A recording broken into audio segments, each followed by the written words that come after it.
আসসালামু আলাইকুম। গতকালকে রাতে একটি ঘটনা ঘটছে আমাদের গ্রামে।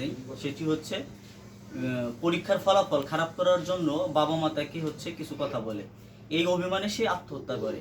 এখন আমার প্রশ্নটা আমাদের যে এত বড় করে বাবা মা, যদি আমরা পরীক্ষার ফলাফল খারাপ করি, এটা কি তারা একটু বকা দিতেই পারে? এটা তো স্বাভাবিক কথা নাকি? এজন্য কি আত্মহত্যা করতে হবে? আমাদের বাবা মা তো শাসনের জন্যই। এখন যদি বাবা মা শাসন না করে, এই অধিকার কি আমরা তাদের দিতে পারি না? এখন রেজাল্ট খারাপ করছে, একটা কথা বলতেই পারে যে একটা মেয়ের বা ছেলের ইন্টারমিডিয়েট পর্যন্ত পড়াশোনা করাতে বাবা মায়ের কিন্তু অনেক পরিশ্রম করতে হয় ছোট থেকে। আগে তো আমাদের সময় আমরা স্কুলে একা যেতাম, এখন তো বাচ্চাদের নিয়ে বাবা মা বসে থাকে সারাক্ষণ, যতক্ষণ ছুটি না হবে বাবা মা বসে থাকবে। এখন সেই বাবা মা কি আমাদের শাসন করতে পারবে না? অবশ্যই তারা শাসন করতে পারবে। আরেক শাসন করলে যে আমাদের আত্মহত্যা করতে হবে, এটি কোন এই কথাটা কোথা থেকে আসলো?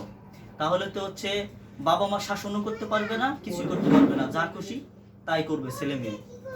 আর একটা সন্তান আত্মহত্যা করার মানে কি? বাবা মা সারা জীবনই কান্না করবে। এখন মরেও আপনি বাবা মায়ের কষ্ট দিয়ে গেলেন, এটি কি ঠিক? এই জন্য এই বর্তমান সময় ইয়াং জেনারেশন যারা আছে তাদের একটা কথা বলতে চাই, বাবা মা শাসন করবে, এটাই স্বাভাবিক। এর জন্য রাগ অভিমান হতে পারে, তার জন্য যে আপনাকে আত্মহত্যা করতে হবে এটা কিন্তু কোনো কথাই না।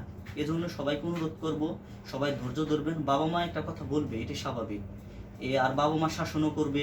শাসন কেন, তারা মারবেও, এইটা তাদের অধিকার। এই অধিকারটা আমাদেরকে দিতে হবে। আসলে আমরা তো এখন বুঝবো না, আমরা যখন বাবা মা হব তখন ঠিকই বুঝবো। তাই আপনাদের সবাইকে অনুরোধ, এই আত্মহত্যা এই পথটা আপনারা বেছে নেবেন না।